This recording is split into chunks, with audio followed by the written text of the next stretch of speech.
Every single LSAT, I've heard from several students who got their scores back and were shocked that their scores were 10, 15, 20 points lower than they expected. And when that happens, their first reaction is usually, did LSAC mess this up? So let's talk about it. The short answer is almost certainly not.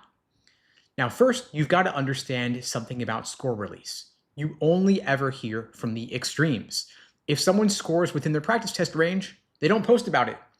If they slightly overperform, maybe they mention it, maybe they don't. But if somebody drops 18, 20 points, that will feel catastrophic, so they post everywhere. Essentially, this is selection bias. And that creates the illusion that massive score drops are happening constantly. They're not. Of course, they do happen sometimes, but they're not the norm. Now, when someone tells me they were averaging 170 on their practice tests, but they scored 155 on test day, I ask them a few questions. For example, were those practice tests taken in a single sitting with strict timing, no pausing, no checking answers mid-section with minimal breaks, replicating test day exactly? A lot of people think they're simulating test day conditions, but the truth is that they're not. And those small differences matter. The LSAT is not just a reasoning test, it's reasoning under time pressure.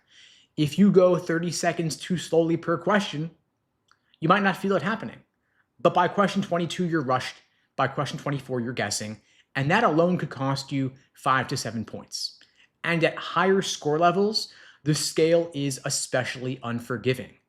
Now, you don't need to melt down emotionally to see a 10-point drop. You just need a couple extra misses in logical reasoning, a couple in reading comp, a rushed ending in one section. That's it. And now let's address the bigger concern. People are wondering if LSAC secretly made the LSAT harder. Of course, there's no evidence of some intentional sabotage, but the structure of the test has changed over time. Logical reasoning carries a lot of weight. It's 2/3 of the test now, and it punishes imprecision. If you're even slightly sloppy, if you're misreading a conclusion, overlooking a conditional shift, confusing sufficient and necessary conditions, it's going to show, especially in the hardest questions. And so if your prep focused mostly on mid-level questions and you were pretty good on the hardest ones, that gap is going to get exposed. The higher you're aiming, the thinner the margin for error. Now, I also want to point out that your score is a range. There's no one single true score you will always get every single time. If your last 5 practice tests were 166, 171, 168, 173, 164, your average might be a 168 or maybe a 169, but your range does include the potential to score in the low 160s. So when someone scores near the lower end of their range on test day, it might feel surprising, but of course it's not impossible. It's natural variance. Now, if your score came back lower than expected, I don't want you to panic. I want you to diagnose what might have went wrong. You pull your last 5 strict, fully timed practice tests and you look at the timing patterns. You look at the harder logical reasoning questions, your accuracy towards the end of the section. You want to ask, were you consistently missing the toughest 3 to 5 questions? Were you maybe narrowing down to 2 and choosing the wrong one repeatedly? Were you running out of time more than you admitted to yourself? That's where the issue is. It's not with LSAC, it's in your execution. So if you're retaking, your strategy's got to change. It might involve taking more full practice tests, but it might also involve more precision in how you study. You want to take your weakest 2 logical reasoning question types and drill the hardest versions only. When you review, you don't just say to yourself, oh, I see why it's right. You want to ask, why did I pick the wrong answer? What trap did I fall for? What word did I skim past? What assumption did I insert? That kind of clarity is going to be what moves your score. Now, I want to quickly talk about score audits. Yes, they do exist, but they are rarely game-changing.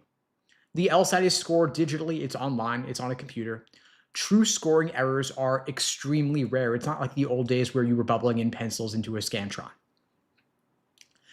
Now, if your score is wildly outside your recent range, an audit could give you peace of mind. But let me leave you with this. A lower than expected score doesn't mean you're not capable, doesn't mean law school's off the table, doesn't mean the system's broken. It means something didn't translate on that day. And that's fixable. You can retake the LSAT.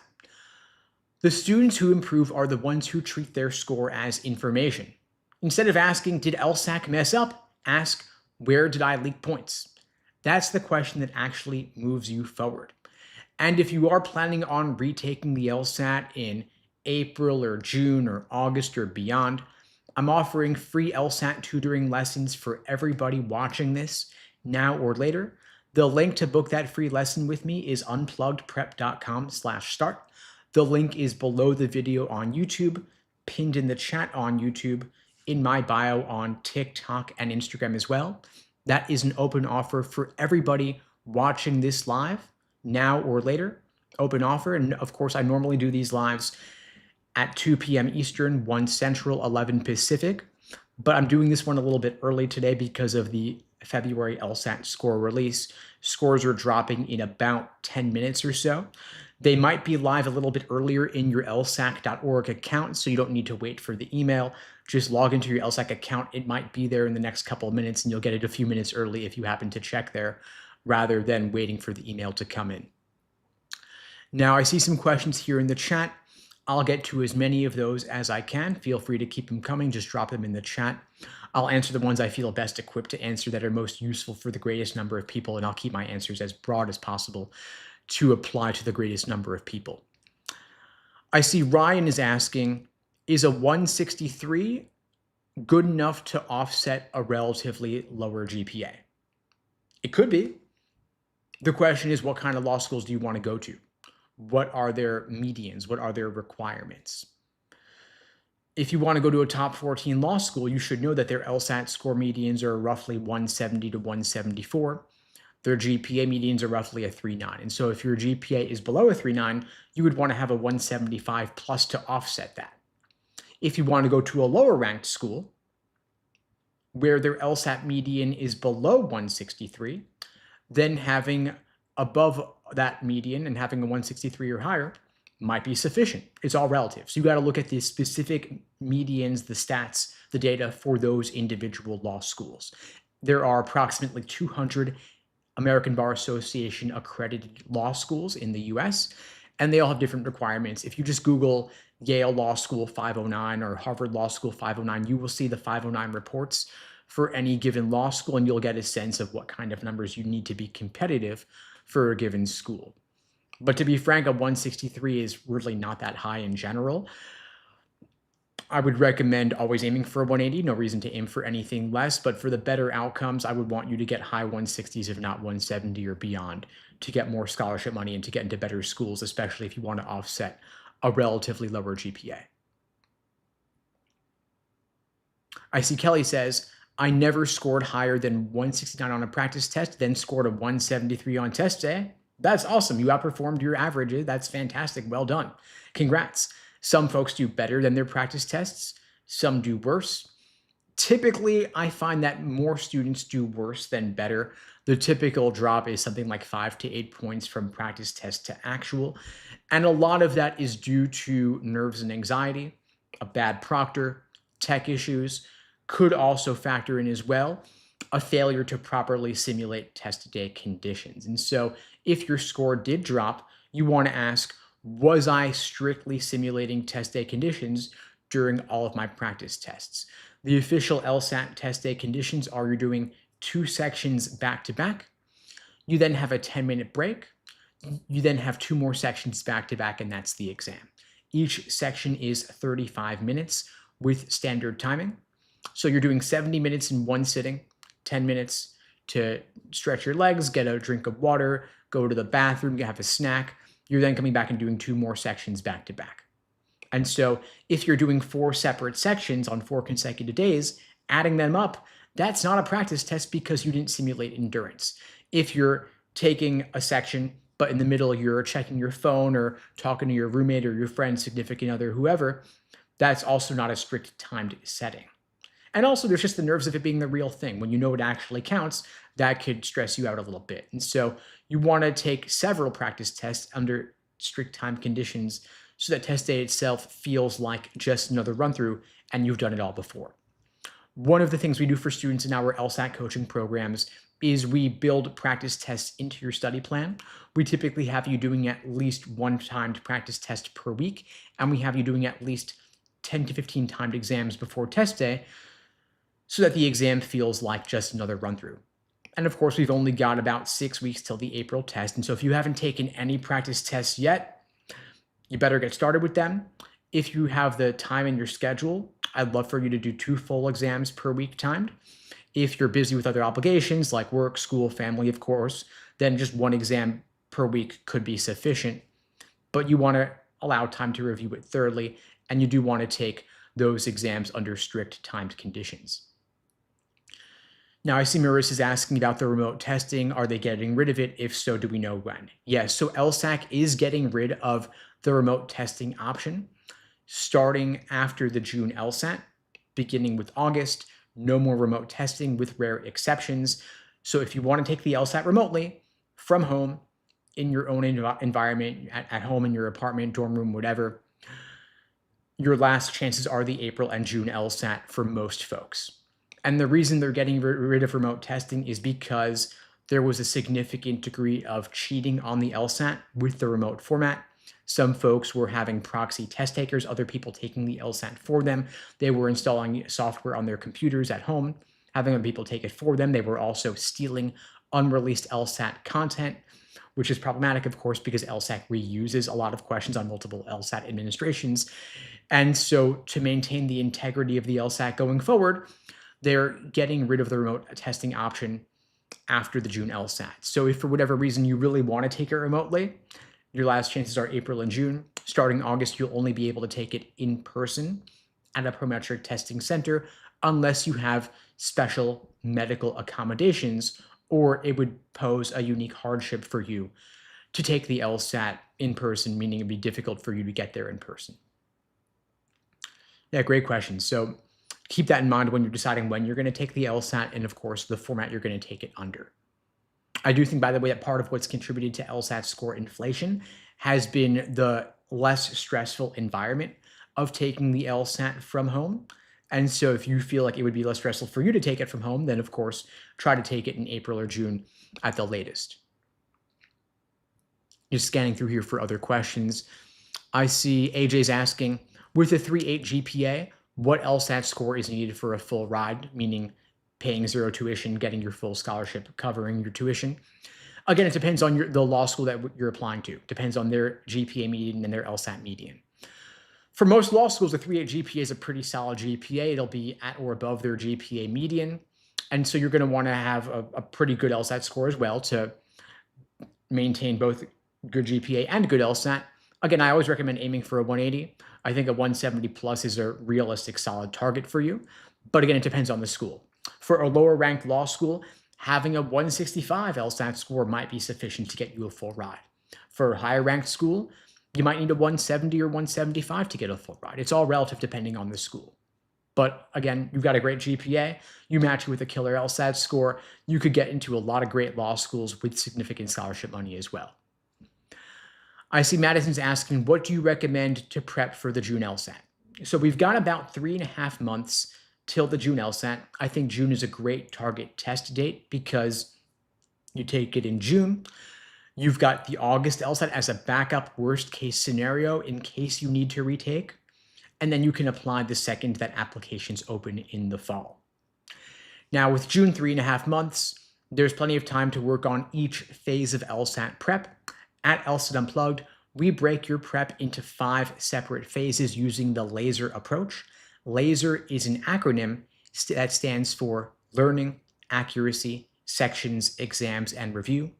It's the cornerstone of our courses and our coaching programs where we create a custom study plan for you. The first phase, learning, the L in LASER, is building a strong foundation in the different sections and the different question types, getting familiar with what the LSAT's asking you about. So for example, in logical reasoning, there are about 15 different types of questions. You got strengthen, weaken, flaw, necessary assumption, sufficient assumption, and so on. You've also got reading comp to work on. So we start there, giving you a solid overview of the different question types on the exam. and the different step-by-step approach to solve each type. Then you've got A for accuracy, drilling questions by type to better understand the proper perspective from which to view each one of those unique question types.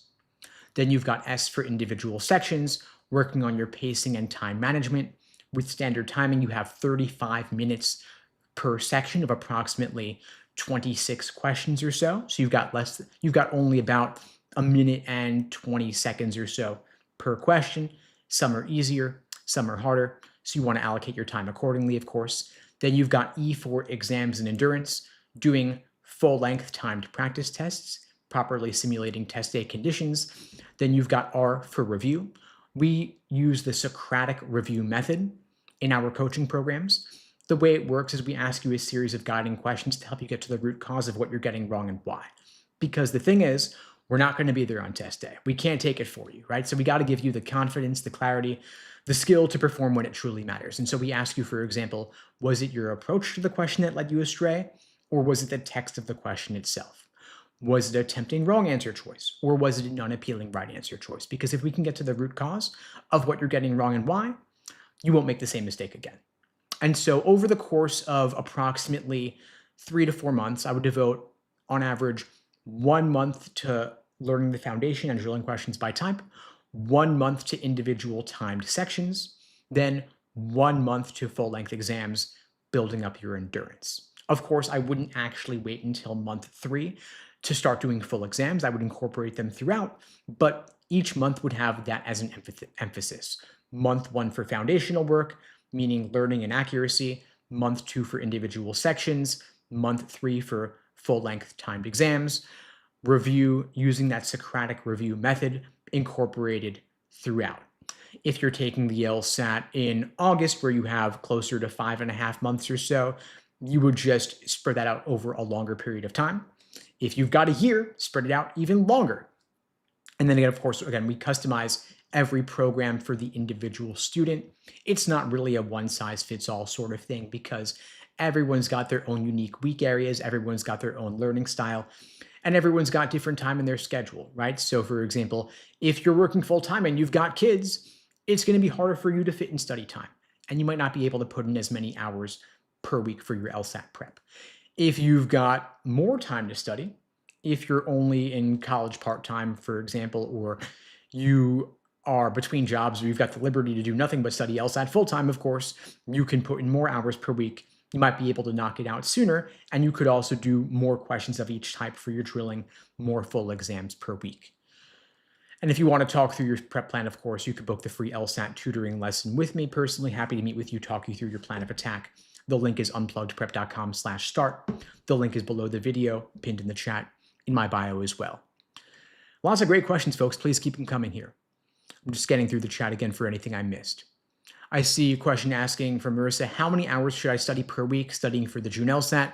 My score is about a 160, but I want at least a 168.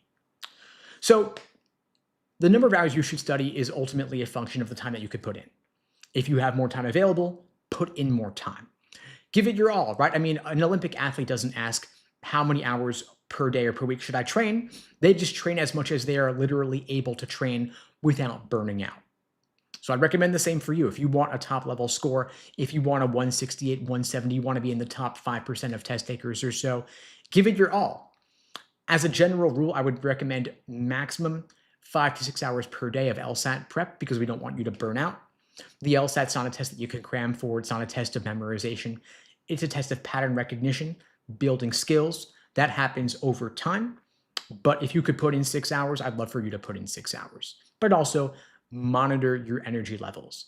If you were in our coaching programs, we would help you optimize how to make best use of that time, targeting your weak areas. And so, of course, if you're great at reading comp, but struggling with logical reasoning, don't spend more time on reading comp just because you like it. Logical reasoning would be what needs more time. And of course, logical reasoning is 2/3 of the exam as well. So any gains you make in your understanding of logical reasoning are doubled across those 2 sections. I see Lakshmi's asking, if we want to apply to law school in October, is the August LSAT still good?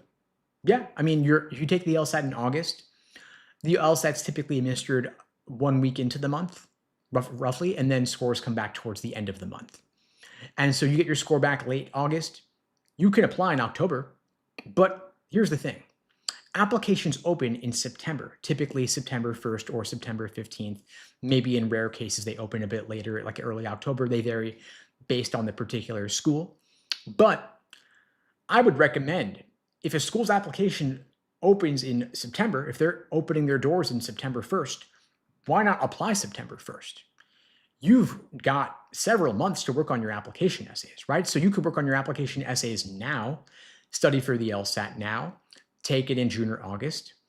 Then when scores come back end of August, you could apply the second they open September 1st.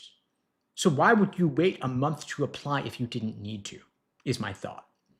All else being equal, better to apply to law school earlier than later. When you apply earlier, there are more seats available and there's more scholarship money available as well.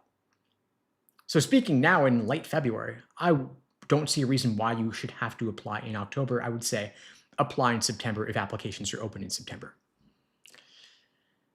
I see Steak Roast is asking, my argumentative writing is still in review, so I can't get my score. What should I do? At this point, I'm not sure there's a whole lot that you can do. You're really waiting on LSAC at this point. As a general rule for anyone who's watching this wondering why their scores haven't come back, even though scores should be released, it's really because you haven't done the writing sample most likely, or your score's on hold for some security reason. If you're thinking, oh yeah, that writing sample thing I never did, do it now. The sooner you do it, the sooner you'll get your score back. LSAC will not release your score to you until they have an official writing sample on file that you've already taken the writing sample and it's been approved.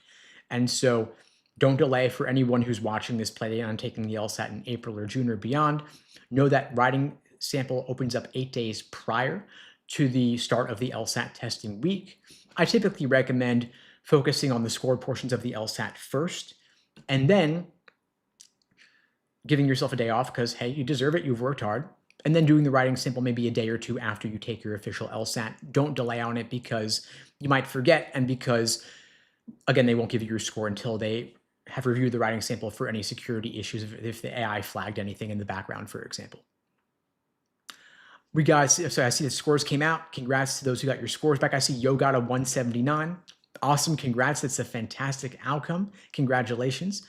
Hope that you get some great law school outcomes with that 179. Anyone else getting their scores back, just feel free to drop in the chat. Happy to meet with you personally and talk you through next steps or give you some guidance here. Just scanning through for other questions coming in here. Great questions, folks. Thanks for asking. I see a question here asking, what is the latest to apply for 2027 early decision typically? So binding early decision deadlines are typically, I think, in November. I never really recommend applying binding early decision, though, because you lose all scholarship and negotiation leverage. Law school is expensive. I mean, the sticker price for tuition, the total cost of attendance could run typically around $84,000. That's a lot of money over the course of 3 years. We're talking $250,000. And so I don't see any reason to pay that amount if you can avoid it, right? So the way that you minimize your law school debt, minimize your out-of-pocket, is by negotiating scholarships.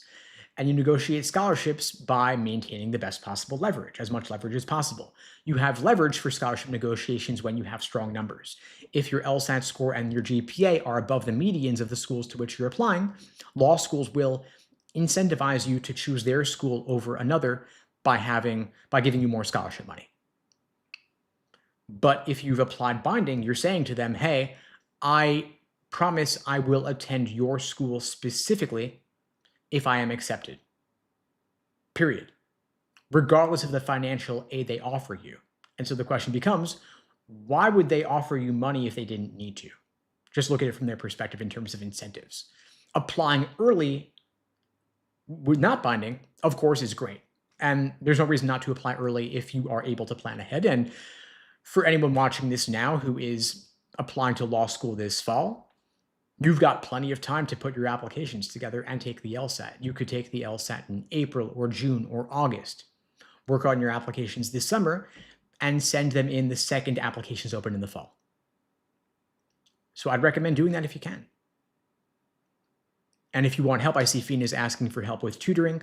I'm offering free LSAT tutoring for everybody out there. It's my gift to you. Free private one-on-one LSAT tutoring for everybody watching this now and later. If you want to meet with me personally, help get some help and guidance talking you through your plan of attack, you can book a free LSAT tutoring lesson with me. The link's in my bio, links below the video. It's unpluggedprep.com/start. Happy to talk you through your action plan, help you figure out your next steps. I see a question from AJ asking, does your undergraduate degree matter? I'm graduating with a degree in neurobiology. Cool. You can major in literally anything and go to law school. Your bachelor's can be in literally any topic, does not matter. There are no prerequisites for applying to law school. Of course, it's relatively more common to have a pre-law type major like political science or criminal justice. I personally actually majored in political science. Law schools, again, don't care what you majored in. And if anything, it could be relatively better to major in something less common because you'll stand out more. So majoring in a STEM field or comp sci could actually be a benefit. However, you don't want to major in something that will tank your GPA because law school admissions is primarily determined by your LSAT score and your undergraduate GPA. And it's purely numbers based. So for example, a 3.3 in comp sci would be worse than a 4.0 in criminal justice, even though comp sci is typically more challenging and the curve is more brutal. It's harder to get a high GPA in that topic. So tread carefully is what I'm saying here. If you can get a great GPA in a difficult major, awesome, but that's quite difficult to achieve. And the reason that law schools care about the number itself, not the major, is because the number is what gets reported to the American Bar Association. Then US News pulls those numbers for inclusion in the US News Law School rankings. And so don't take classes that will hurt your GPA. I hate saying that because I wish that you could just pursue whatever topics that interest you. I made the mistake in undergrad of taking an intro level econ class because I was interested in it. But the problem was I was competing against people who were more mathematically inclined than I am. And a lot of them had taken that exact topic in high school, like they'd taken AP economics. And so they were getting easy 4.0s. And I was struggling with a B-. That was a mistake. And so if I could do it over, I would have just taken easier classes for easier A's if law school admissions was my pure focus, my sole focus, my number one agenda. If you're totally confident law school is what you want to do, I hate to say it, but it would be prudent or practical to go for the easier A's. I see related Josiah is asking, I transferred due to a bad GPA, but increased my GPA after transferring. Would the second one help me? So if you mean like the second GPA post transfer, I mean, it'll help if you can improve your GPA. If you have an upward trend on your transcript, law schools do love to see that. A higher GPA later can help to offset a lower GPA earlier. Ultimately, though, all of the grades that comprise your undergraduate GPA for your earning your bachelor's degree, those are all computed into your LSAC GPA, and that's what determines your GPA as law schools consider it. Law schools have what's called an admissions index. It's a formula where they compute your LSAT score combined with your undergraduate GPA as LSAC calculates it. And that formula essentially spits out your chances, for lack of a better term. Of course, soft factors do play a role. Your application essays, your resume, your letters of recommendation, your interview if you do one. All of that will factor in, but law school admissions is more numerically focused or quantitative focused based on the numbers than undergrad admissions is. They don't care as much about your extracurriculars or your work experience. If I see that you're saying that your second school GPA is a 3.7 right now, and your LSAT practice score is a 172. Those are both encouraging. But again, it's your entire undergraduate GPA that will be what counts as LSAC calculates it. So what you want to do is you want to have your first undergraduate institution send your transcript over to LSAC. Then you want to have your second undergraduate institution send your transcript to LSAC as well. All of that will get put together to make your LSAC GPA. And a practice test score of a 172 is, of course, great. What matters is going to be your official LSAT score, though. So we want to make sure that we can get you a high official score, not just a high practice score. Make sure that you're properly simulating test day conditions, you're studying hard, you're doing what it takes to get a 172 plus on your official LSAT, and then you'll be in pretty good shape for admissions. See a question from Roni saying, I took the LSAT in November and got a 143. My score today was a 157. Do I need a score addendum? So first off, congrats on a 14-point increase. That's great. You do not need a score addendum. There's no need for it. I mean, what would you say? I studied more and got a higher score. That's obvious. I think addenda are really just there to make you feel better, to explain things that you might feel a need to explain. If you ask admissions people, they'll just always tell you to write an addendum, probably because they want to get rid of you. But there's no need to write one. There's no need to call attention to it. The highest score is what matters. Law schools only count the highest score on your score report. If it's a lower score followed by a higher score, awesome, you studied more. If it's a higher score followed by a lower score, you had a bad day, you were sick, you had a bad proctor, whatever. Doesn't matter. The highest score is what counts. I would take that energy that you would have spent on the addendum and just make your other essays stronger. Or if you want to retake and get an even higher LSAT score on a retake, then focus on your retake. The April LSAT's 6 weeks away. The June LSAT's 3.5 months away. Either of those test dates give you plenty of time to improve significantly, or if you're applying this cycle and you want to send in your applications today or this week, then just get them in. If you feel like your 1 in 57 is going to be sufficient to get you good admissions outcomes. See a question from Duncan asking, I wanted a 160 and got a 150. Should I cancel my score for a retake? So first off, sorry to hear about the 150. I know that you wanted better. You don't need to cancel your score. I think score cancellations are really an artifact of 20 years ago when law schools used to average multiple LSAT scores, but now they no longer do. Law schools only take into consideration the highest score on your record. And so if you've got a retake, then just retake. And the higher score that you get on your retake will speak for itself. If you want to cancel, if you don't like the look of the 150, you can cancel, but ultimately it doesn't matter whether you cancel or you just show the 150.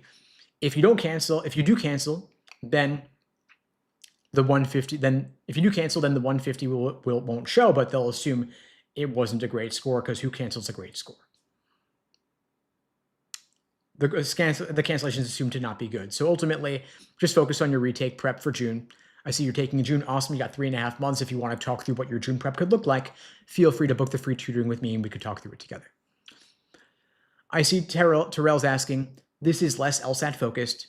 Are there ways to attend a top 14 law school without being in a severe amount of debt? So if you're asking about how can I attend a T14 with lots of scholarship money, there are two ways. There's need-based aid and there's financial aid. If you can demonstrate need-based aid, meaning that you can show that your income is low, then a lot of these schools will offer you need-based aid. In fact, Harvard and Yale only offer need-based financial aid. They do not offer merit aid. However, the other top 14 law schools, as well as pretty much every other law school as well, they do offer merit-based aid.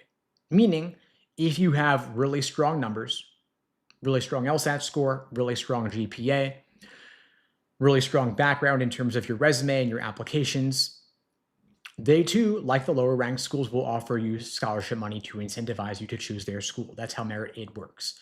Of course, the numbers that you need to apply with for a top 14 law school are higher than the numbers you would need for a lower ranked school to get scholarship money. So for a T14, know that their LSAT medians are all roughly 170 to 174. Their GPA medians are all roughly around a 3.9. And so you're going to need to have higher LSAT and higher GPA for the top 14 schools just to get in, and then on top of that to get scholarship money. So you want to have a 4.0 GPA, you want to have a 175 plus to get scholarship money from those kinds of schools, all else being equal. Of course, if you have a great, impressive background, if you've got a Rhodes Scholarship, a Fulbright Scholarship, something like that, then of course that will certainly help as well. I see Mifflin says I got a 180. What's the best school? So congrats on your 180. That's awesome. Wonderful outcome. Amazing. Best is relative, right? I mean, if you look at the US News rankings and you take those as gospel, Yale Law is probably the best law school, but we got to consider personal considerations as well, like what's best for you.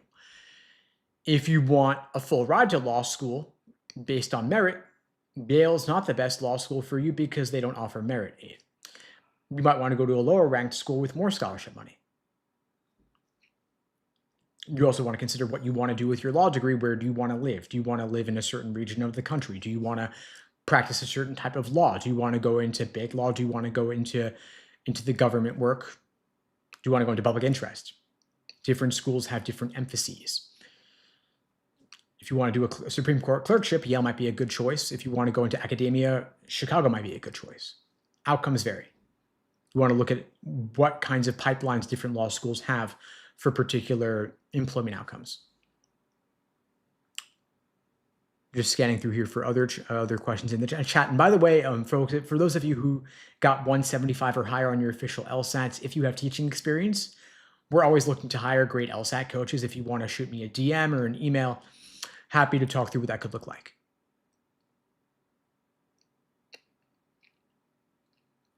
Just scanning through the chat for other questions. Thanks for all the great questions, folks. Keep them coming.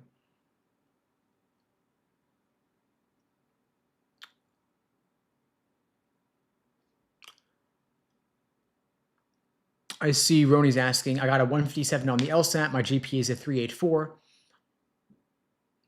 My target law school's median is a 165.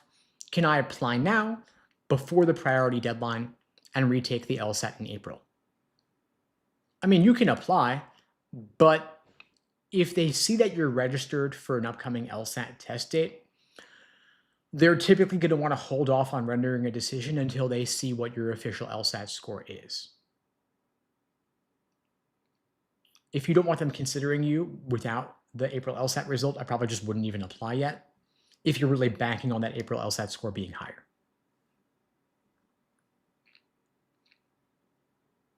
I see nothing is asking. I have a 2.6 GPA and a 176 LSAT. Thoughts? Okay, so that would make you a super splitter with a pretty low GPA and a pretty awesome LSAT score. So I think that's great that you have a 176 official LSAT. Congrats. That's going to do a lot to help you out in terms of offsetting the lower GPA. Law schools love splitters. They love super splitters. They actually weigh your LSAT score more heavily than your undergraduate GPA. So you could still have some pretty great law school admissions outcomes. But of course, don't leave anything to chance. Apply with the best possible application essays, best possible resume, best possible letters of recommendation, just to help you out when it comes to admissions. I see Mia says, I got a 150 LSAT with a 398 GPA. Should I apply or retake the LSAT? So Mia, you're actually in the polar opposite position of the previous comment or nothing, where you've got a relatively low LSAT and a relatively high GPA. That makes you a reverse splitter. And I actually think that when someone comes to me as a reverse splitter, I think that's actually great because we can do a lot to improve your odds of admission by just getting you a higher LSAT score. All you got to do is retake, improve your score by 10, 15, 20 points, and you will have radically different law school admissions outcomes. It's a lot easier to retake the LSAT than it is to redo undergrad, right? So for a super splitter or a splitter, your GPA is what it is. It takes years to earn your GPA. But your LSAT score is 1 day, 2.5 hours, and it weighs more heavily than all of undergrad combined. So yeah, I would definitely retake the LSAT. If you can improve by 10, 15, 20 points, you will have radically so much better outcomes with admissions in terms of getting into better law schools, getting more scholarship money. And so I would strongly encourage you to retake the LSAT. The April LSAT is in 6 weeks. The June LSAT's in 3.5 months. You could improve your score significantly over either one of those timelines. Of course, April and June are a bit late for this cycle, but for next cycle, if you can apply in the fall, you can get into better schools and get more scholarship money. If you want to talk through what a prep plan could look like, feel free to book the free tutoring with me. The link is unpluggedprep.com/start. It's below the video on YouTube, pinned in the chat, in my bio as well.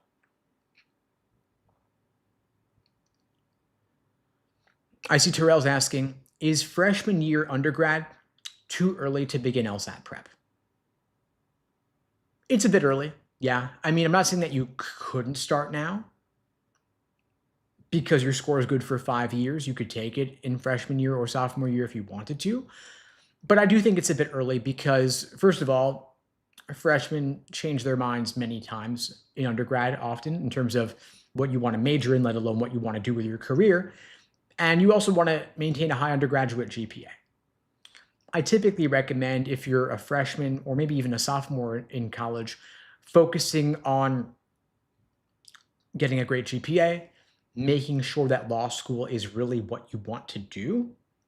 And then late sophomore or early junior year, you could then start studying for the LSAT. It doesn't take 3 years to get a top score. You could do it in typically 5 to 6 months, maybe a year max if you want to give yourself more time and you really want a 170, 175, but it might be premature. If you want to do some very light LSAT studying, or you want to just familiarize yourself with this world of LSAT and law school admissions, you could take a practice test or watch my YouTube videos or listen to my podcast. The name of the YouTube and podcast, by the way, is LSAT Unplugged. The link is in my bio on TikTok if you want to check those out, below the video as well. But you could just do some very, very light studying to start with, but circle back in a year if you want to get more serious about it. I see Mia's asking, should I take the LSAT in April or June? I'm in my junior year of college currently, so I would need to start law school by fall 2027. Depends how much time you have to study and where you are relative to your goal. I know you said you were at a 150. The question is, what kind of LSAT score do you want to achieve? If you want a 175 plus, maybe you want to give yourself 3.5 months till June. If you just want a 160, 165, maybe you could knock it out by April. We also want to look at how much time can you study per week. If you can only put in 5-10 hours a week, that's not a ton of time. Maybe you want to give yourself till June. If you can put in 15 to 20 hours a week, maybe you push it for April. But if you're in your junior year now and you're applying this fall, it's not like you're applying right now. So that might lean me more towards recommending that you take it in June, because either way, you're still applying at the same time when applications open in September, right? So you're applying in fall 2026 to start law school fall 2027. If you're applying in roughly 5-6 months, why not just take the LSAT in June, give yourself more time to achieve a higher score increase? That's my recommendation, broadly speaking. I see Flap is asking, is there still a URM boost, meaning a boost for underrepresented minorities? I hear so many different opinions on it. It's a great question. So the Supreme Court did ban race-based affirmative action a couple years ago. And so at that time, law schools revised a lot of their application essay questions. The so-called diversity statement has been replaced in many cases with an adversity statement, where you can share any hardships you face, but they're not explicitly asking about your racial diversity. However, they can still consider it, broadly speaking, holistically speaking, in terms of how it shapes your background, your life experiences. And so by no means are you banned from talking about your racial background if you would like. Law schools are not supposed to give you points for your racial background or anything like that.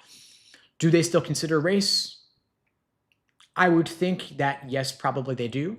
But at the same time, they want to make their admissions decisions legally defensible, especially because of the federal government's position on this. The Trump administration is going after certain universities that are perceived to be still practicing race-based affirmative action, and they don't want to open themselves up to lawsuits.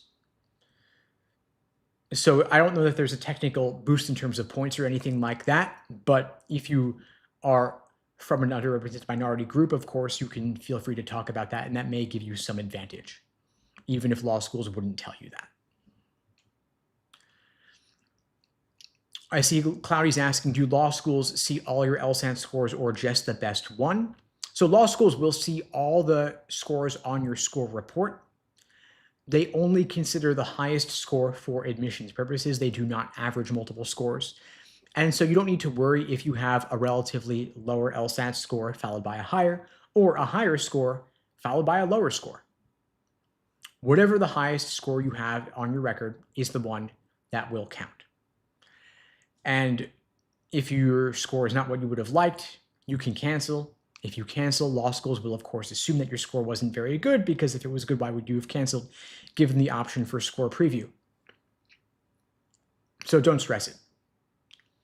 ICE is saying, I got a 157 up 1 point from last time.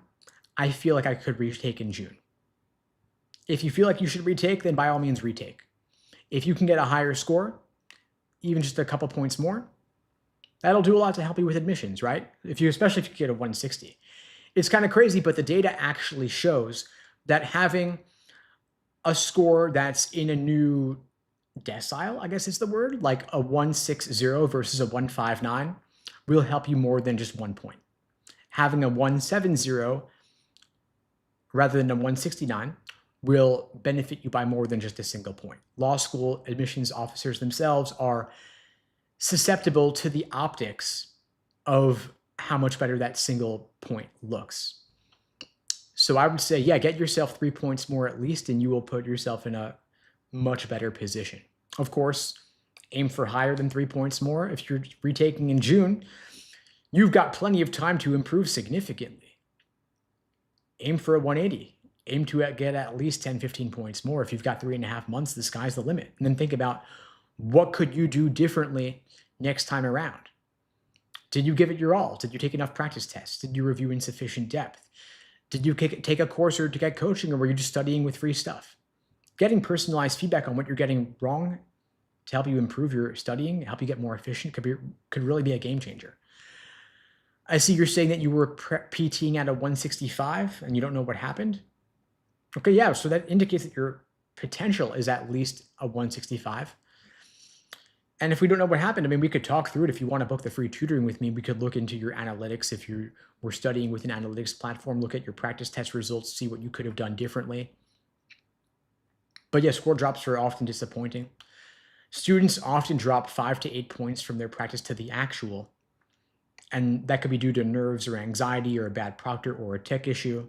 Ultimately, we've just got to raise your baseline, get you some more points, and look at your weak areas.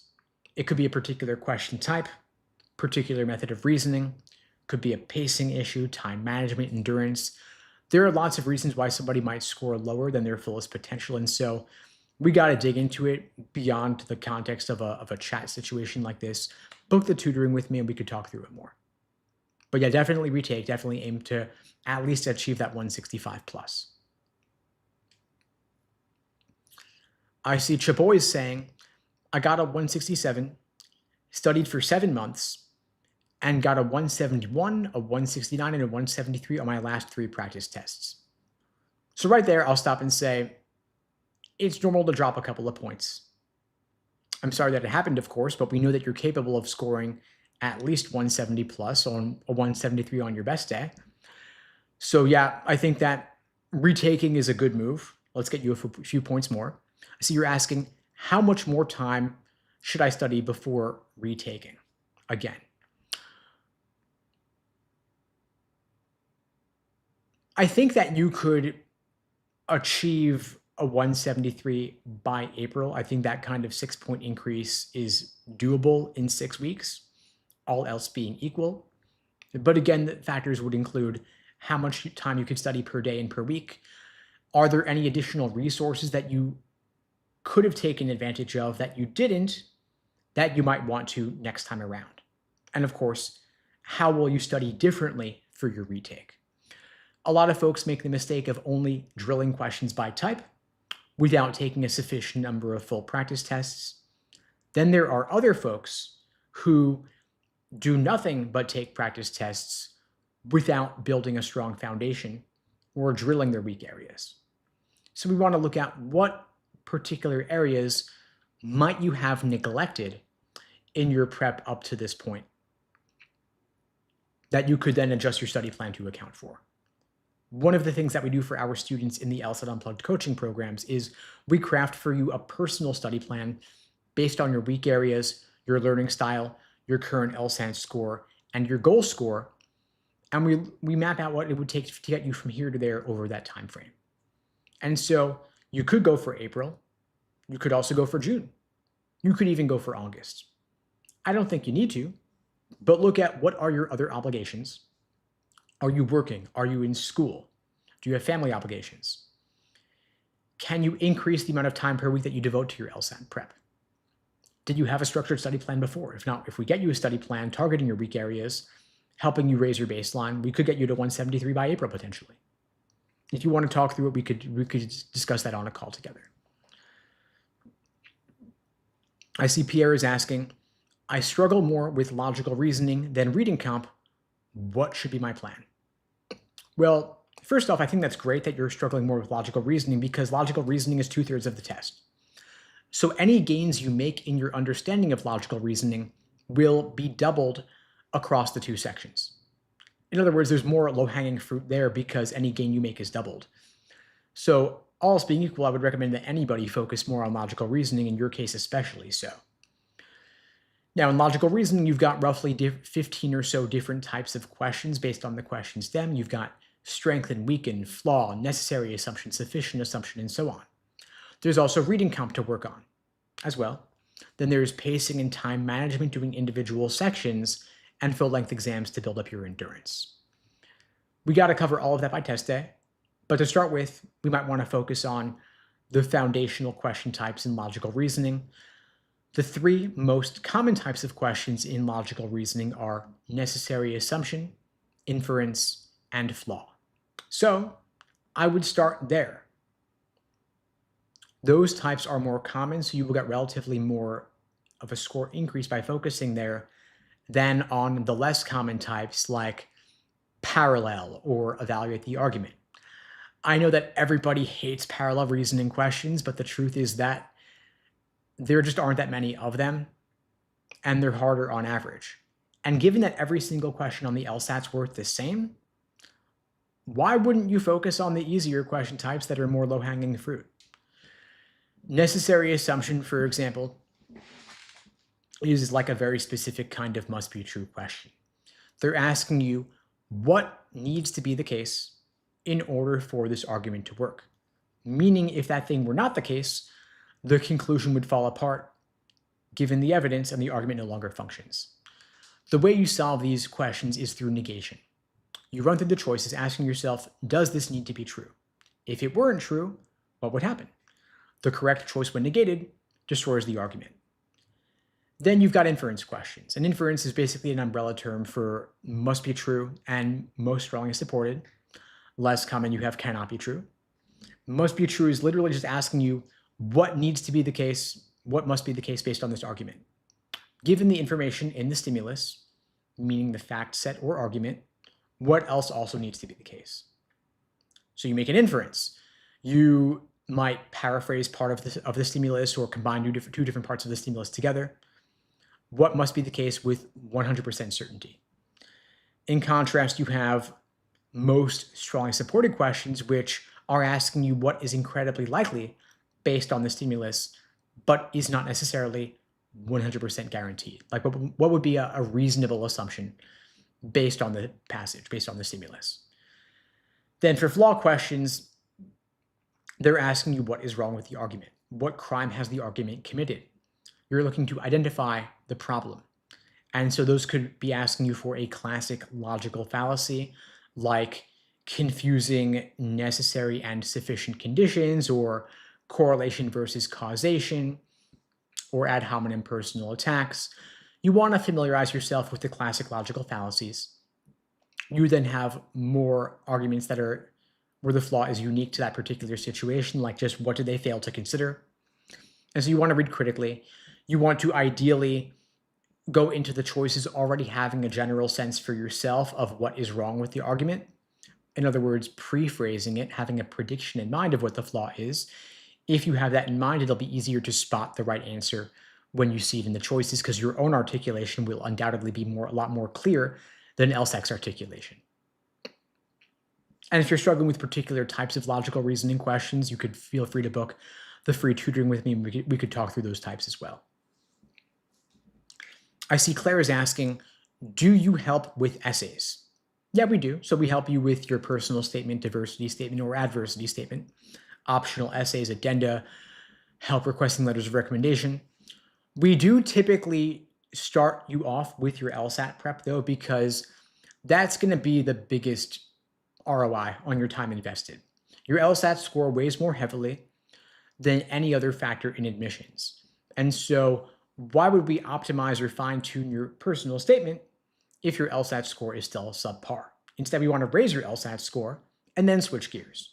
And so unless you've scored at or above your goal, at or above the median of the school to which you're applying, I would recommend we start you off with your LSAT prep, get you the score first, and then switch gears. If you've already achieved your goal score, of course, and you want to talk through essays, you could feel free to reach out and we could talk through the essays together. I see a question here from someone with, I think that's a goat emoji. Awesome. Asking, during my practice tests, I score in the mid 160s. My official highest score is a 155. What can I do to perform better? So you want to raise your score by ideally 10 points, at least to get your official score in line with your practice test scores. Well, there's a lot of reasons why you might have underperformed, right? The first and biggest one that comes to mind is, are you properly simulating test day conditions? Are you taking your practice tests under the actual environment that your official test will be? Meaning, are you doing 4 sections in a timed setting in one sitting, back to back, with only a 10-minute break between sections 2 and 3? That sitting should take you approximately 2.5 hours with standard timing. You also have nerves and anxiety potentially. So can we reduce your nerves and anxiety? Can we have you taking more practice tests to desensitize you to the stress of the actual official one, so that test day itself will ideally be like just another run through and you've done it all before? Did you have a bad proctor? Did you have any tech issues? If you took it remotely, the remote environment often has more proctor issues because the proctor is themselves remote. They themselves may have a shaky internet connection or drop off in the middle of the call or interrupt you. And so taking it in person at a testing center can reduce some of the likelihood of you experiencing proctor issues. If you had tech issues like a shaky internet connection, can we strengthen your internet by having you plug in an Ethernet cord to make it more secure? Can we have you use a better device or run software updates and such? Or did you just basically, do we need to raise your baseline? Can we raise your practice test average so that if your pre-practice test average was, say, 170 plus, and you dropped 10 points, you would still end up in the 160 plus range? So it could just come down to deepening your understanding overall. A lot of potential reasons why folks' scores dropped from practice to actual. We could talk through it more. I see you're saying you've taken the exam 4 times. Can you improve your score? Yeah, of course. I think that everybody is capable of achieving a 180 given sufficient time, given the right degree of prep. Not saying everybody will, of course. That might take you too much time relative to how worth it is for you. But I believe everyone can improve to a certain degree and certainly achieve their practice test average on their official, if their practice test average is under realistic conditions. I don't think that taking it 5 times is too many times. There is a retake limit such that everyone can take it 5 times in 5 years, 7 times for life. If you get a 180, you can't take it again. But 5 times is not too many. Law schools will not look down on you for taking it 5 times. Ultimately, the highest score on record is what matters. I see Lebo saying it's a ridiculous proposition that everyone's capable of 180. I think that ultimately the LSAT is a test of pattern recognition. And so if you can sufficiently familiarize yourself with the patterns of the test, it becomes muscle memory. I understand why you would laugh at that proposition. I understand why people would disagree with me on this. I get it. But the question then becomes, how is it that people routinely improve their scores by 20, 30, even 40 points? Not saying it happens easily or quickly, but if you can sufficiently familiarize yourself with the types of reasoning that the LSAT is testing, then when you see a new question, you will be able to more easily relate it back to those you've seen in the past, and you'll be able to solve new questions faster. In other words, when I see a new LSAT question, I have the advantage of having seen many questions like it in the past. So when I see a new one, I'm not reinventing the wheel. I can quickly bucket that into a certain pattern of reasoning, like, oh, they're just making a correlation causation flaw, or they're exhibiting the flaw of a false dilemma, assuming there are only two polar options, when in reality there's a gradation or a spectrum. And so having that muscle memory is part of what allows me to solve questions more quickly.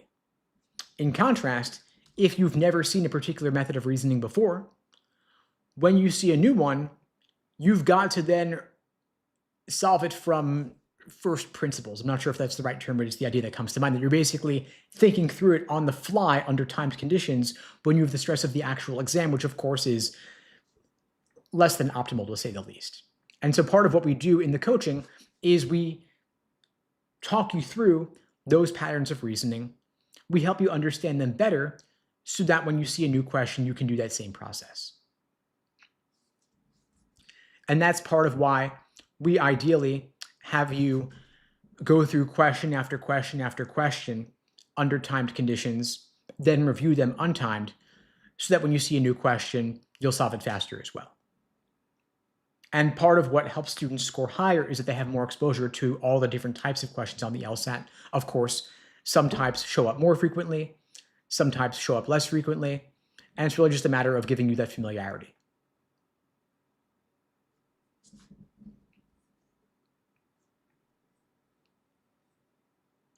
Just going to scan through for other questions here. Feel free to keep them coming.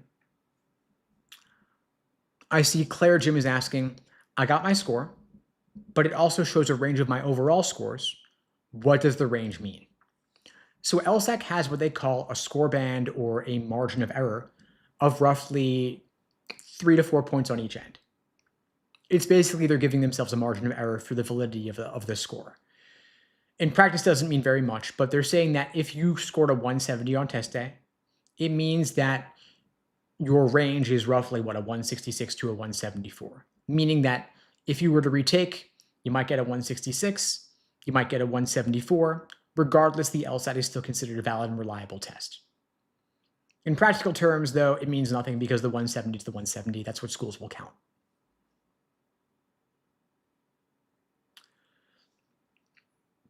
So in short, don't worry about it.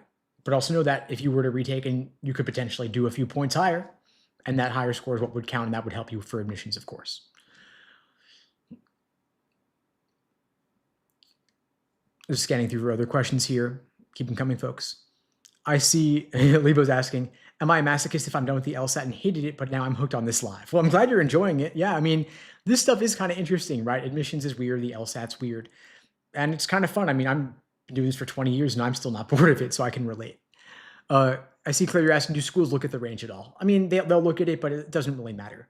That scoring range, because from their perspective, what matters is only the highest score, the actual score that you earn, because that's what goes to the American Bar Association and in turn is pulled by US News for inclusion in the rankings. And so if you scored a 170, the 170 is what matters. That's what counts for the rankings in US News. The range is unimportant because really everybody has that range of a few points lower, a few points higher, so it all kind of cancels out. I see Nana's asking, is a low 160 good for New York schools for scholarships? Well, there's a lot of different schools in New York, and they all have different LSAT score medians, different requirements. I'm from New York myself, so I'm a bit more familiar with this than I would be otherwise. On the high end, you have Columbia and NYU, which are top 6 law schools. Their LSAT medians are going to be in that 170 to 174 range. In contrast, you've got Fordham, which is roughly somewhere in the 20s, I think. Then you've got lower ranked schools like Hofstra or CUNY or St. John's. You've also got Rutgers in New Jersey. You've got Cardozo. You've got Brooklyn Law. those are all relatively lower ranked. For those schools, especially CUNY, for example, or Hofstra or St. John's, maybe a low 160 would get you in.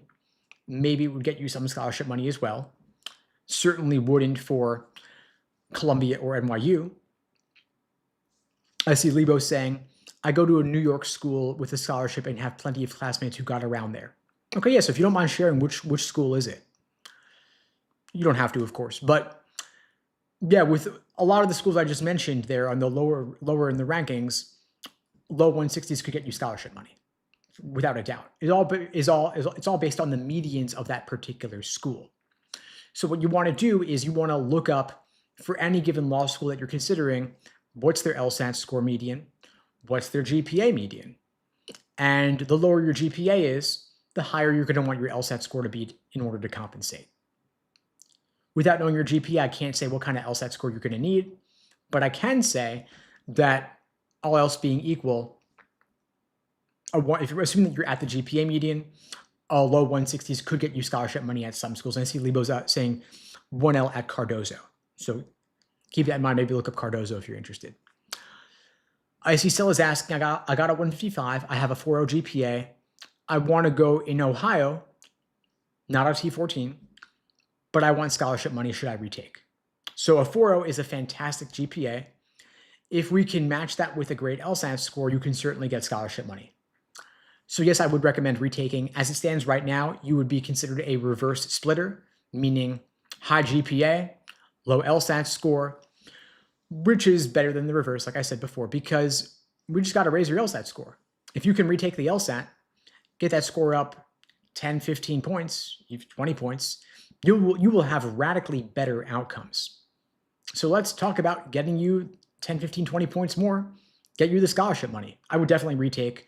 The GPA is great again, but the 155 is less than optimal. I don't know the particular medians of the schools you're looking at in Ohio, but I would probably want you to get at least a 160, 165. You will have such better outcomes. It's not even funny. I see Lee's asking, what score should I aim for to go to Cornell? In my second year, currently have a 3.7 GPA. So you're a sophomore in college right now, got a 3.7 GPA. First off, I mean, you have time to raise your GPA. Cornell is a top 14 law school. So you want to have a higher GPA, ideally a 3.9 at least, just to be on point with it, with what their medians are going to be about. Cornell being a top 14 law school, their LSAT medians are going to be in the 170s. So I'd say all else being equal, aim for the 170s. No reason to aim for anything less than a 180, of course, but I'd want you to get your score up and also get your GPA up a bit. And feel free to book the free LSAT tutoring with me if you want to talk through this. For those who are just joining, I'm offering free LSAT tutoring for everybody watching this now or later. The link to book the free tutoring lesson with me is unpluggedprep.com/start. The link is below the video on YouTube, pinned in the chat on YouTube, in my bio on TikTok and IG as well. That's an open offer for everybody watching this now or later. I see Tanner's asking, is a 165 worth trying for USC? I have a 3.8 GPA. Yeah, it's worth trying. I'm never going to say not to try. Your GPA is in a pretty good range. I don't know their exact median off the top of my head, but if we could get you a 170, you'll have better outcomes, of course. You'll always have better outcomes with better numbers. But if you've got to apply now, yeah, you could shoot your shot. I see Anwita saying I got a 180. Amazing. Congrats. That's an awesome outcome. Hope you rock it in admissions. If you have teaching experience and you're looking for work, we're always hiring great LSAT coaches. So feel free to DM me or email me if you want to talk through that. I see Naba's asking, how important are clubs in undergrad? I'm in a couple like student government and others, but I might drop. So for law school admissions purposes, clubs are not that important, to be frank. Law school admissions, unlike undergrad admissions, is primarily your LSAT and your GPA. Extracurriculars, work experience don't play that big a role. So if these clubs are significantly detracting from your GPA or from your LSAT prep abilities, you might drop some. But if you legit enjoy them, I'm not going to say don't do them. Just make sure that you're able to strategize your schedule and carve out sufficient time to both maintain a good GPA and also allow sufficient time for LSAT prep if you're at the point where you're studying for the LSAT. And one thing we do for our students is we help you craft an LSAT study plan to get you from your current score, if you've taken a practice test, up to your goal LSAT score over any given time frame while still maintaining quality of life, including socializing, including extracurriculars or whatever other obligations you might have.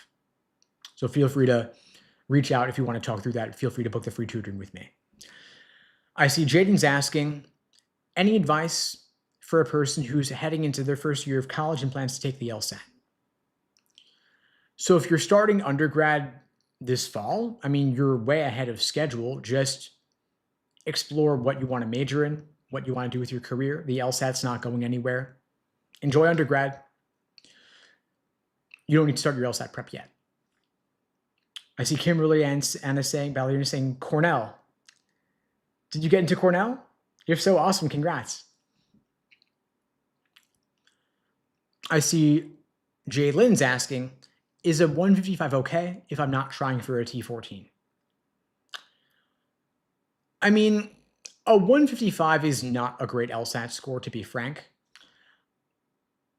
It might get you into a lower ranked school, but it's probably not going to get you a lot of scholarship money.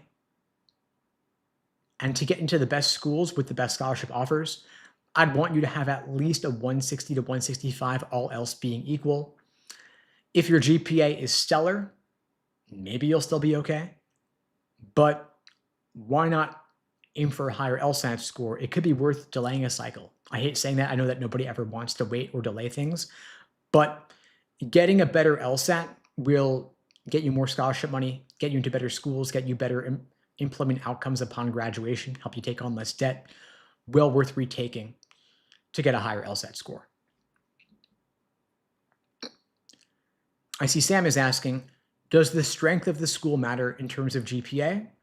I go to Cornell, have a 3.6. Is that worth more? A lot of Cornell folks today. The algorithm takes us funny places, right? Unfortunately, law schools do not consider where you went to undergrad when considering your GPA. I hate to say it, but prestige of undergrad, difficulty of undergrad does not matter. They don't care where you went to undergrad. They don't care what you majored in. The GPA is the GPA. And for the reason for that is simply that law schools report your LSAT score and your GPA to the American Bar Association. US News pulls those stats for inclusion in the rankings. But from a school's perspective, the prestige of your undergrad or the major that you have doesn't impact them in the rankings, so they have no incentive to care. Hate to say it, but all else being equal, better to go to a less prestigious undergrad, save some money on tuition, major in something easier, maintain a high GPA. If law school was your sole focus, getting into the best schools with the best outcomes.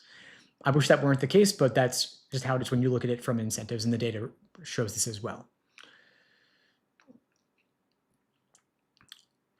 Nez says, I want to go to UNLV. Deadline is March 15th. I got a 150 LSAT and a 3.66 GPA. Am I cooked? I don't know, to be frank. There's 200 different ABA-approved law schools. They all have different LSAT and GPA medians. I would look up the stats and see what's their GPA median, what's their LSAT median, and you'll get a sense of how competitive you are. With their deadline being March 15th, is of course, it's probably too late to retake. The thing, though, is that a lot of law school deadlines are actually flexible.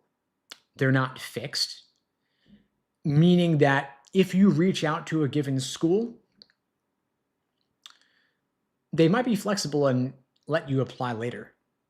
Every cycle is different, of course. This cycle, applicant numbers are up, so they're probably less flexible than in years back, but never hurts to ask. I see Nez is saying the GPA median is a 3.4 and the LSAT median is 155. So you're above on the GPA, you're below on the LSAT median, and so you're not cooked. You've got a chance. I'm not saying you'll get scholarship money necessarily, but you might get in. And yeah, maybe you'll get scholarships. Never say never. Lebo's saying they got to fix the ABA 509 disclosure rules. Interesting. I mean, how would you fix them? If you had to change, if you were in charge of the ABA, how would you change their 509 disclosure rules? For those who aren't aware, every American Bar Association accredited law school reports the LSAT median and the GPA median of their matriculating class, their entering class. They also post employment outcomes and bar passage rates. They post percentage who passed the bar, and they post the percentage of their graduates who were employed in a JD required role within 9 months of graduating. And so, as part of your doing your due diligence as an applicant, as a savvy consumer, you want to look up the ABA 509s for any given law school that you're considering. You want to look at LSAT and GPA medians to get a sense of whether you're competitive. You also want to look at employment outcomes and bar passage rates so that you know which schools have the best outcomes for their graduates, because you want to know that you're likely to pass the bar exam. You want to know that you're going to be employed with a JD required position within 9 months of graduation. You also want to know, of course, the caliber of your peers, of your network, those you'll be attending law school with.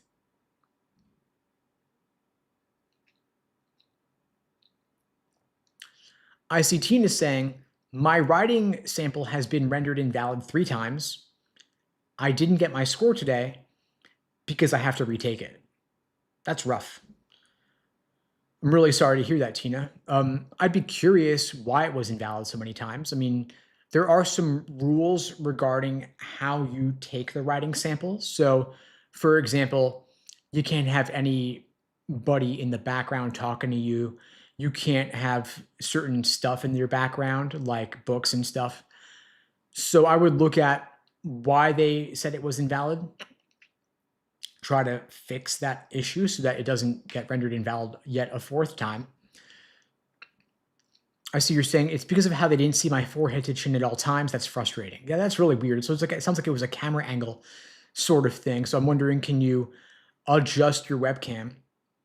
You're saying, I don't know how to fix it because I can't see myself. If you open an app like Zoom or FaceTime or Google Meet, just in general, you might be able to see how you look on the camera before you open up the writing sample software. Maybe that'll help you out a little bit with that.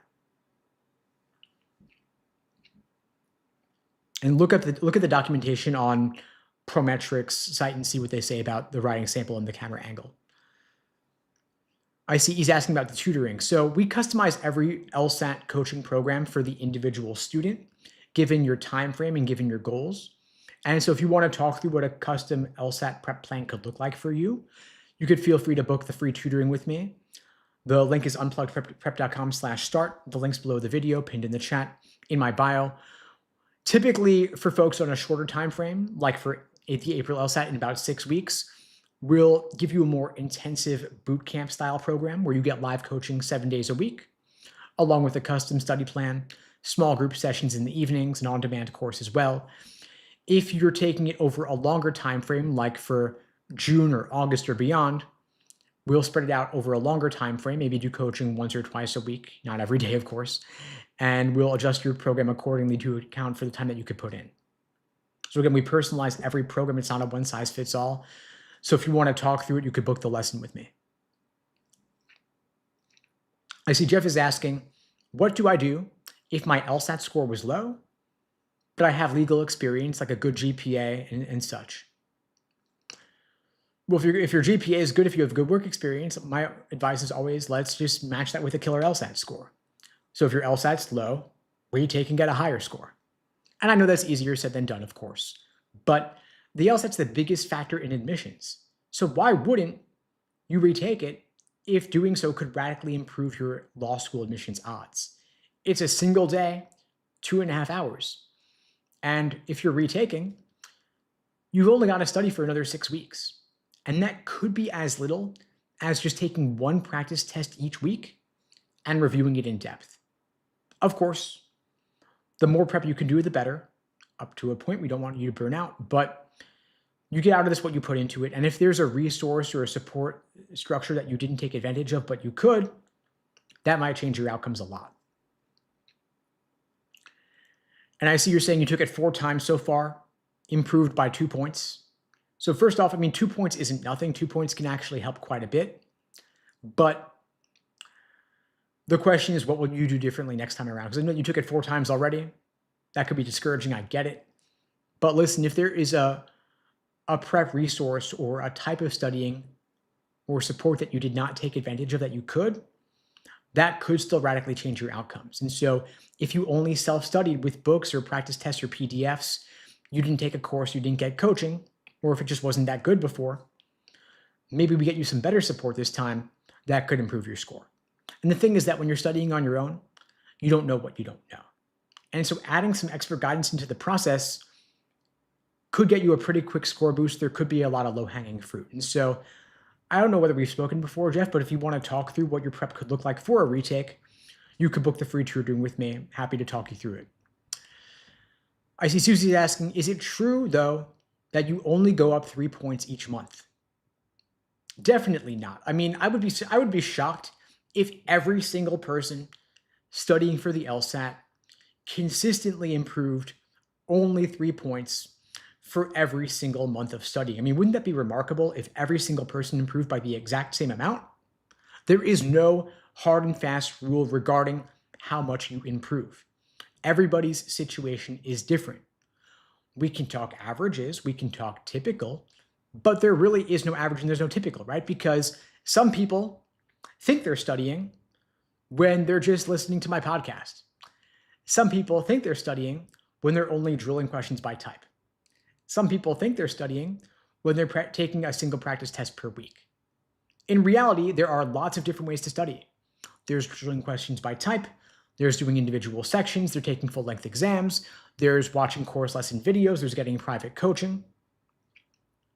And the answer might be that you do all of the above. Or the answer might be that there is a particular way in which you should study based on what you're currently struggling with and what stage you're at in the process.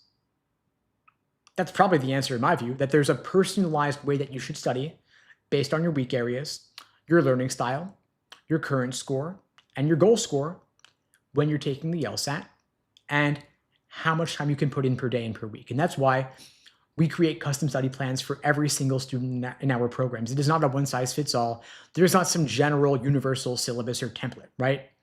Everyone's got different needs. And so that's why the personal coaching, in my view, is the best way to study because it meets you where you're at. And I know that not everybody's able to take on some massive coaching program or able to invest the time or the money. And so that's why I'm offering free tutoring for everybody to set you on the right path forward. And if it makes sense for you to adopt a more custom coaching program going forward with us, that's great. If not, that's okay too. I'm just happy to meet with you and give you some personal guidance because I know it's hard to study on your own. So if you want to book the free tutoring with me for those just joining, I'm offering the free tutoring lessons with everybody watching this an hour later. The link to book it is unpluggedprep.com/start. The link's below the video on YouTube, pinned in the chat on YouTube, in my bio on TikTok and Instagram as well. And for those who've never joined one of these lives before, I do these lives every single weekday on YouTube, TikTok, Instagram, LinkedIn, Facebook. Normally, we do them at 2 p.m. Eastern, 1 Central, 11 Pacific. Doing this one a bit earlier today because of the score release, of course. But, of course, if you want to join these regularly, the next one's tomorrow at 2 p.m. Eastern. Just scanning through for other questions here. Keep them coming, folks. Happy to address them. Charlie's asking, does law school ranking matter if you're not looking to go into big law? It probably matters the most if you're going into big law, but I can't say it doesn't matter at all if you're not. I think it's relative. For a mid-sized firm, maybe it matters somewhat. For a smaller firm, probably doesn't matter that much. If you want to open your own practice, probably doesn't matter that much. Certain law schools do have pipelines into clerkships, for example, right? Like how many Supreme Court justices went to super low-ranked law schools? Probably not that many. How many Supreme Court clerks went to super low-ranked law schools? Probably, again, not that many. But if you wanted to go into public interest, for example, it would probably make sense to go to a lower-ranked school and get more scholarship money than a higher-ranked school with less scholarship money, given that your earning potential or your salary post-graduation may not be as high. What I would typically recommend is talk to attorneys in the areas that you want to practice law and ask them how much the prestige of the law school matters to do what you would like to do. Talk to law school career services offices and ask them what kind of pipelines they have to different types of firms or different employment outcomes. Talk to alums of the school as well. Get a sense of it. LinkedIn is your friend here.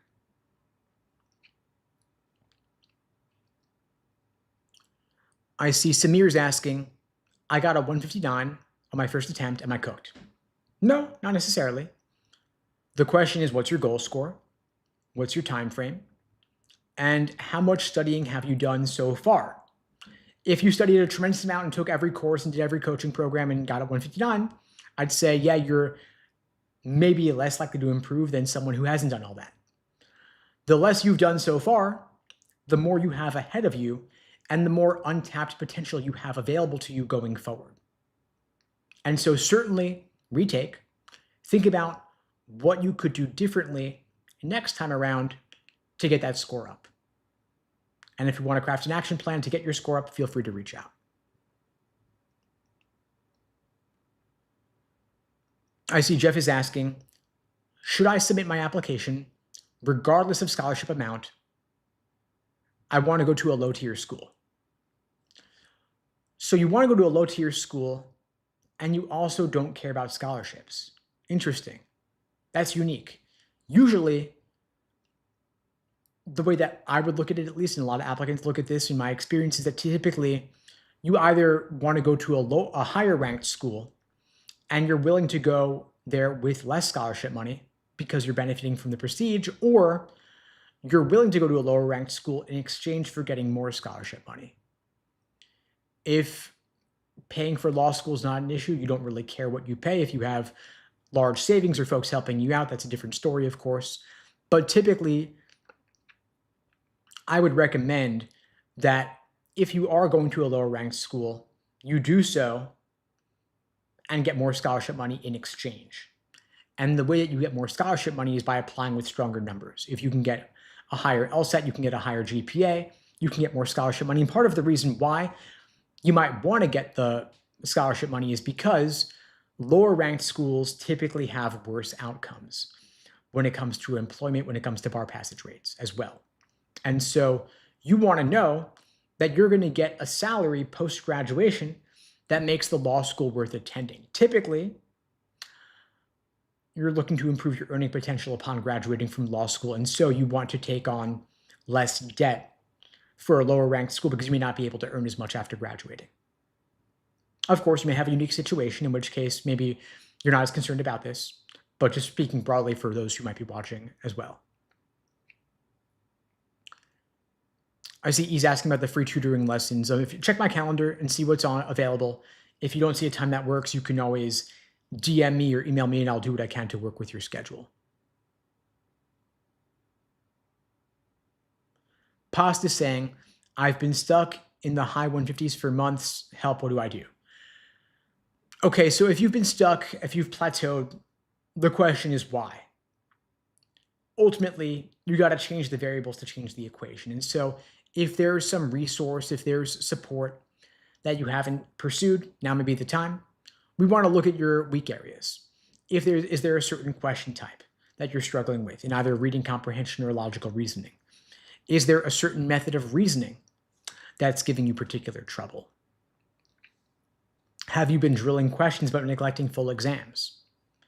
Have you been taking full exams but neglecting the fundamentals? You got to walk before you can run. And a lot of times folks jump into full exams without building the strong foundation first. And so if you're taking exam after exam and they're all showing up in the 158, 159 range, you might want to do something different to cure or fix that gap in your prep so that your next full exams will go better. But taking exam after exam without fixing the gap, it's in a way the definition of insanity, right? Doing the same thing over and over, expecting different results. I would want to slow you down, take a pause from the full exams, diagnose your weak areas, craft a plan to address those weak areas, and then get you back into full exams.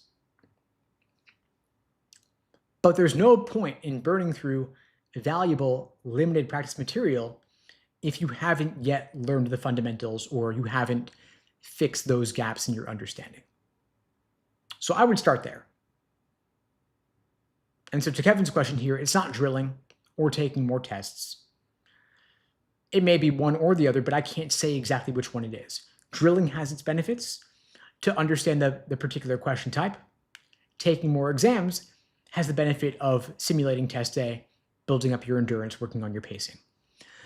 But there is a limited number of full-length practice exams. There are approximately 60 of them available on LSAC's Law Hub platform. You get 4 of them for free just by creating a free lsac.org account. You get the others with a Law Hub Advantage subscription. It's $120 for a year of access, well worth the investment. These are real, actual, official LSAT questions that were previously administered. Don't use the fake ones, by the way. They're unrealistic. They often contain mistakes. The AI slop books on Amazon are to be avoided at all costs. I wouldn't study for the LSAT out of books anyway because the LSAT's online now. So study like it's going to be on game day. Use Law Hub Advantage. They're actually changing the user interface for Law Hub going forward for test day as well because of the LSAT cheating. They want to make it more secure. It's going to look and feel a little bit different, and they'll release the new platform next month, they said, to help you better simulate what it's going to be like. But when you study out of books or you study out of some third-party unofficial platform, you're not properly simulating test day conditions. And that can contribute to score drops. So for that reason, we always recommend taking your practice tests in the Law Hub platform so that you'll be familiar with test day and you're less likely to experience the score drop. I see Munini is asking, I'm starting law school later in life. I'm in my 30s. I have both my undergrad and my master's degree. My undergrad GPA is a 3.3. I can't score higher than 143 on my practice test. I'm scheduled for April. All right, so a so-called non-traditional student, undergrad GPA is a 3.3, stuck at 143 on the practice tests. So if you've been out of undergrad for a while, the good news is that they're going to weigh your undergrad GPA less heavily because you earned it a while back. Who you are now is not who you were back then. They will discount your undergraduate GPA to some extent and place more emphasis on your LSAT score. We do want to get that LSAT up because a 3.3 GPA actually isn't that great, to be frank, unfortunately, just because there is a lot of grade inflation. So if you look at law school GPA medians, they're typically higher than you would expect, unfortunately. And so we want to balance out what might be a relatively lower GPA with a relatively higher LSAT score. So we do got to get that score up. We've got about 6 weeks. I'd be curious to know what you've been doing so far for your prep and what you might be able to do differently going forward. Because if you're at a 143, there's going to be a lot of low-hanging fruit, to be frank. A 143 is a below average score. There's some fundamentals we got to work on. You've got logical reasoning and reading count both. Logical reasoning is 2/3 of the test, has roughly 15 different types of questions. You've also got reading comprehension as well. I would start with one of these sections, of course, logical reasoning being 2/3. I would start there because any gains you make in your understanding of the test will be doubled across those 2 sections. I would focus on the 3 most common types of logical reasoning questions being necessary assumption, inference, and flaw. I would start there before getting into any of the other less common types. I would love for you to be able to put in at least 15, 20 hours a week for your prep since you only have 6 months. I would want to take a more intensive boot camp style approach rather than the slow and steady just because you have limited time.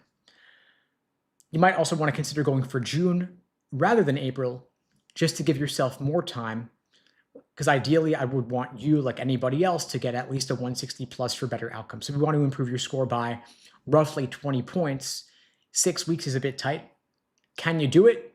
Yeah, if you go really hard on it, but I would rather you take more time to achieve your fullest potential.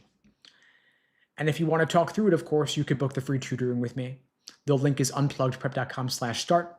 The link is below the video on YouTube, pinned in the chat on YouTube, in my bio on TikTok and IG as well.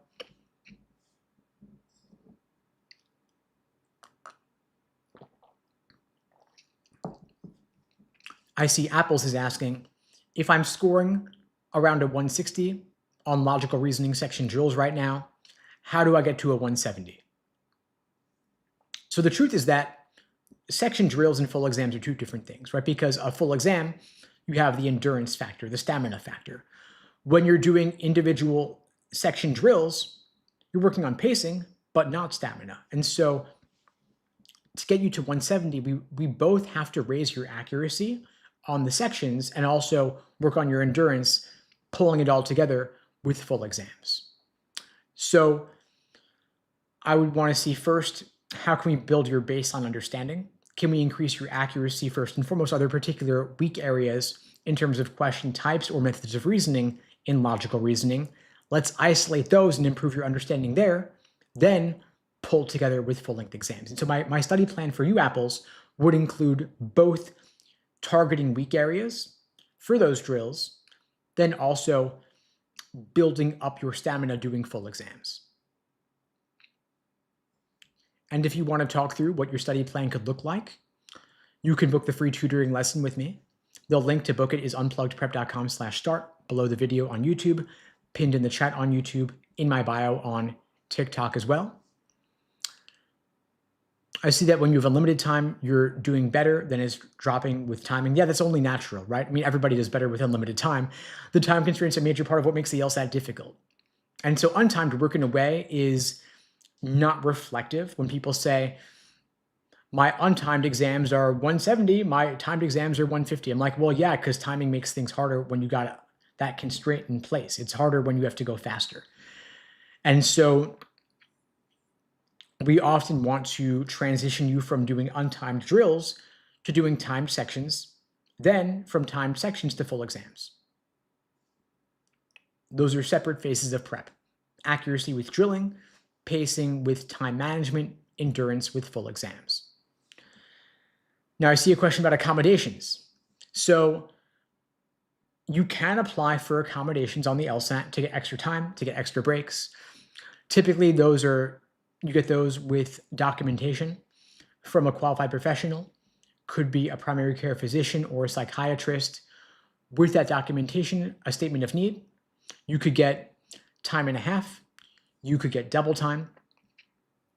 Time and a half brings you from 35 minutes per section up to 53 minutes per section, or 35 minutes per section to double time, giving you 70 minutes per section. Obviously, it's way easier to get a higher score when you have more time. And so if you feel like you need it, if you feel like you legitimately deserve it, then of course seek them out. LSAC has become a lot more liberal in granting accommodations lately. And so if you apply prior to the deadline with the documentation, then you'll probably get what you ask for. And that could be a real game changer. I see Sebastian is asking, I have not taken any practice tests online or anything.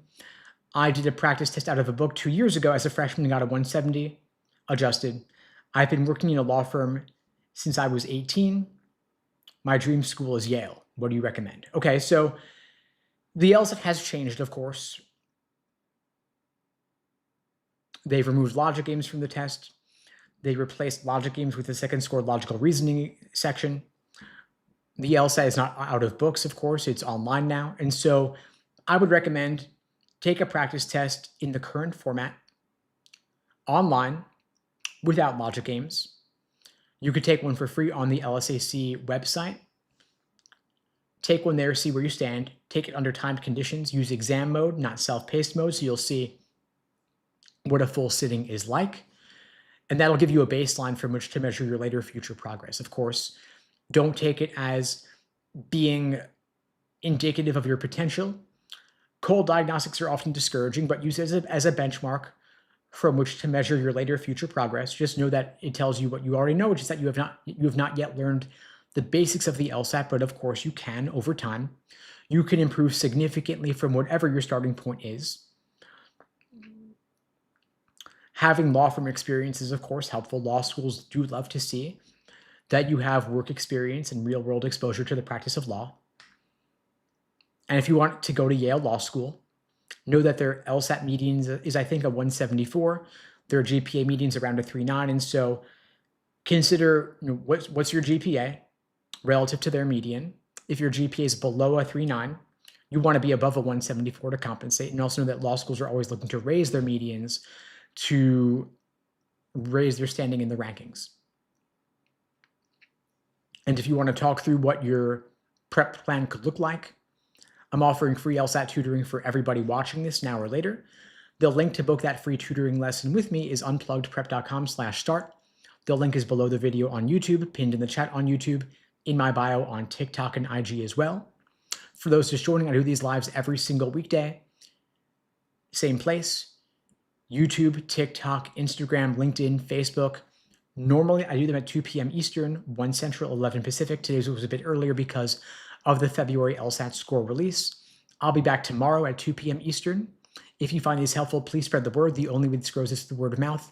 I don't do any advertising for these lives, and the algorithm doesn't really boost them because they can't run ads during them. So I do appreciate your support in spreading the word. Share this to your socials, your Discord, Slack channels, Facebook groups, group chats, wherever you're watching. So I do appreciate it. I'll see you all tomorrow. In the meantime, I wish you all the best and take care. Thanks for joining.